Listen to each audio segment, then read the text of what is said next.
I moved into my new house last fall. It's just outside of Denver. It was my first time buying on my own, and honestly, I'm proud of it. It's a 2-bedroom, quiet neighborhood, mid-90s build. The kind of place that needed a little love, but had good bones, you know? At first, everything felt fine. The place was empty for a while before I moved in, so it had that weird stale smell, but nothing unusual. I started to do little projects, painting, replacing outlets, getting the garage organized, and just getting settled in. There was one thing though, the second bedroom. It was noticeably colder than the rest of the house. Even with all of the doors open inside and the heat on, I figured maybe the insulation was just trash on that side. I bought a little space heater and I moved on. I used the second room as a guest room. No one's really ever stayed over until my Julia came up to crash one weekend from Georgia. She stayed in there just one night and told me the next morning that she didn't sleep well at all.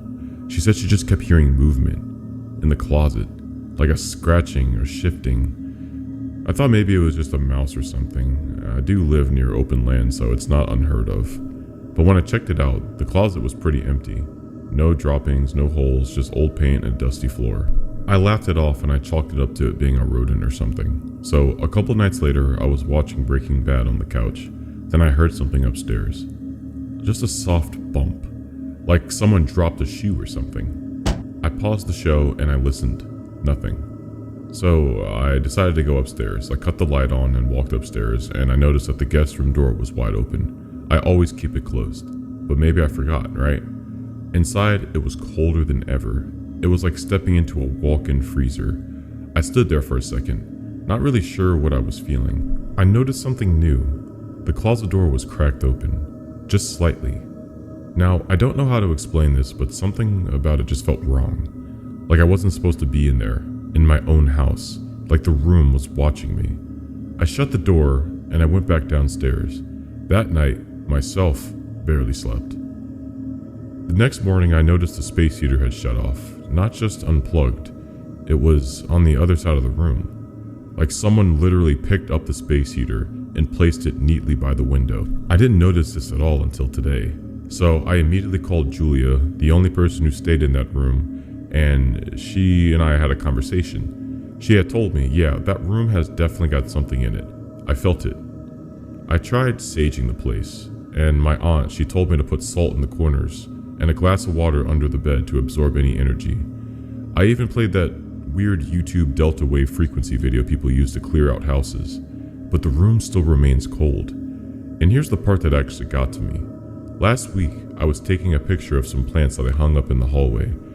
It caught the edge of the guest room door in the back corner of the frame. And when I looked at the photo later, it looked like a hand. It was barely visible, but it was around the door frame. It wasn't mine, and it wasn't anybody else's. I tried to recreate the angle, no shadows, no tricks, but the photo is just different. The hand isn't there anymore, but I swear it was. It was a live photo, so I pressed down really hard to see, and it just looks like an optical illusion. I swear it was there. I sleep with that door locked now, and I don't go in there unless I have to. I'm not saying that my house is haunted, but it just feels like something in that room just never left. My wife Kaylee and I bought a new house because it was cheap and it had character, which is code for it being old and slightly busted. But Kaylee and I had this idea that we could fix it up together and make it ours. It was this 3-bed, 1-bath in this quiet little Ohio town outside of Columbus. It had a wraparound porch, creaky floors, and a weird charm. We moved in midwinter, where everything's really gray and still. The house felt tired. That's the only word I could really use, like it hadn't been lived in for a while, and it didn't totally want to be. It wasn't anything obvious at first, just strange tension in certain parts of the house, the basement especially. It had this old wooden door at the bottom of the stairs, like a storm cellar type, but from the inside. We kept it closed. It was always cold down there, colder than it should have been. A couple weeks in, we started to hear strange things, soft things, like floorboards creaking. We only noticed this when we were both sitting still. A door closing upstairs also was something we heard when we were both in the kitchen. Nothing crazy, but just enough to make you question your sanity. Then the lights in the hallway started to flicker one night, and it's always in the same hallway, right by the stairs in the basement. So I changed the bulb. It still flickered.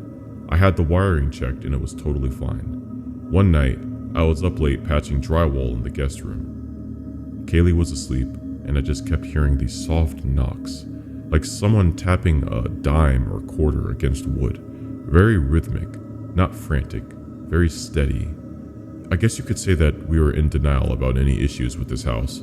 However, I wanted to check it out myself, so I followed the sound slowly to the basement door. The sound stopped when I got very close as I walked and approached it. I slowly opened the door, and it was pitch black, like the dark felt heavier than normal. As soon as I stepped 1 foot onto the stairs, I swear I felt something shift. Like the air moved, like someone had just walked right past me. But I couldn't see anything, I couldn't see anyone. I just backed out and I shut the door. I put a lock on the door and we both agreed to not go down there unless we had to. But then, we found something else the next day. We found a mirror. It was behind a false wall in the bedroom closet. It was just leaning there. Tall, antique looking, dusty but not broken. No frame, just a slab of mirror with these tiny scratches across the surface. They weren't deep, but they were just enough to catch the light, like a scratch on your iPhone screen. When we pulled it out and moved it out into the hallway, that's when things got worse. Shadows started to stretch longer than they should have. We both started having nightmares. And always that noise coming from the basement door area. That slow tapping of a coin against the wooden floor noise. I couldn't stand hearing that noise. So, one night, Kaylee was awake, standing completely still at the edge of the bed. I knew it was her because I reached over and she wasn't next to me. I looked at the clock and it said 3:17 in the morning. It looked like her eyes were open, but she wasn't awake, like she was sleepwalking. I got up and I let her back into bed, and the next morning she says she doesn't remember a thing. So the next morning we both agreed to get rid of that mirror that we found the next day. We took it straight to the dump and we watched them crush it. On the car ride back to the house, we agreed to board the door shut after that. We spent the next few days walking on eggshells around each other, barely sleeping. Kaylee cried a few times and I tried to act like it was fine. Like I didn't hear the knocks still coming, always at night. We didn't fight about it, but it was obvious that the tension wasn't just coming from the house anymore, it bled into us. So we made the quiet kind of decision people like us make when we don't want a confrontation. We cleaned up the place as best as we could, called a local property management company, and we listed the house for rent. We moved in with Kaylee's parents. It was a relief, honestly. Their place felt more warm, lived in, and normal. We still don't talk much about the house, but sometimes, just before I fall asleep, I can still hear that soft knocking, but in my own head. It's like a soft 3 slow taps, and I wonder if Kaylee hears them too. So, I've never been the type to believe in haunted houses, especially not brand new houses. Like, how is a brand new build supposed to be haunted? There's no creaky floors, no old history, just clean drywall and fresh carpet. Maya and I moved into this place outside Chandler, Arizona. It's one of those desert developments, stucco homes, gravel yards, all built in rows like someone copy and pasted them from Google Maps. We picked the lot ourselves, and we signed all the closing papers after touring the model home about a half a dozen times. Everything was supposed to go perfectly, but from the start, I can say something felt off.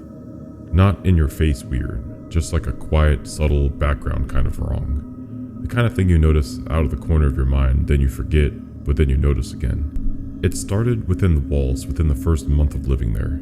It sounded like little clicking sounds, like someone gently tapping a finger on plastic. At first we blamed the heat.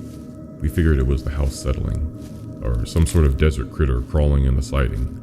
Arizona has lizards and a lot of desert critters, and a lot worse. However, the sound didn't move at all. It was always in the same wall, the far corner of the living room, right where the 2 couches meet. Then it just started happening during the day. During broad daylight, the taps would come in slow 3s, not very frantic, just present. So later that day, I was up watching videos, headphones on, nothing scary, but the TV had flickered, and it went black. The lights stayed on, my laptop was fine, the Wi-Fi was still on, it was just the screen on the TV.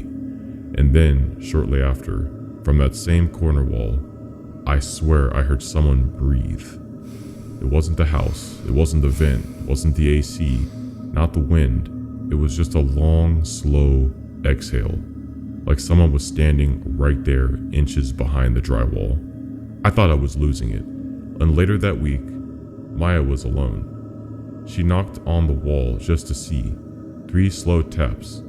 She wanted to see if something would happen. She waited a few minutes, nothing happened. She did it again. Something slowly knocked back. At first, she thought it was me messing with her, but I was at work. After that, we just started waking up at the exact same time every night, at 3:03 a.m. Both of us, no sound, no lights, just eyes open, and we couldn't fall back asleep. No nightmares, no nothing. We both agreed that we should call the builder and have them come out and inspect, because there might be an issue with the framing or pests or something like that. So they sent out a field technician, I think it was a subcontractor, who had a thermal camera to check for heat signatures. I guess they do this to see if the siding was all good or something like that, or if there was a gas leak. Not too sure why they did it, but the guy came over and he was quiet the whole time he was inspecting the wall. After a few minutes of him inspecting the whole house, we pointed towards the wall that we've been having the trouble with. He walked over and he was quiet the whole time while he was scanning. He scanned that wall in little zigzags. It was a little odd because he wasn't doing that in the other parts of the house. He turned to me and he asked, "Hey, who lived here before you?" I said, "No one. It's a brand new build. We're the first people." He looked back at the screen on his thermal camera. He didn't say anything for a second. Then he handed it to me, keeping the camera posted at the wall. And right there, clear as day on the screen, it looked like a warm silhouette. It was human-shaped, standing in the wall. As soon as I saw that, we stayed quiet. Maya walked outside and called the police. About 10 minutes pass and 9 cop cars pull up. Police began to cut through the perfect beige drywall, measuring, taking photos. They tore the whole house apart piece by piece. There was nothing left inside. But there was no body, no source of heat, no hidden crawl space, just wooden studs, fiberglass insulation, and empty air. The builder had put us in a hotel while they rebuilt the house. So when we moved back in, the knocking completely stopped after that. Ever since we moved back into the house, nothing else had happened. Everything was normal, aside from the occasional anxiety Maya will get, which is completely understandable given what we had gone through. We literally just moved into that house, so we can't afford to sell it. However, nothing else has happened, like I said, but I'll keep you posted if anything does.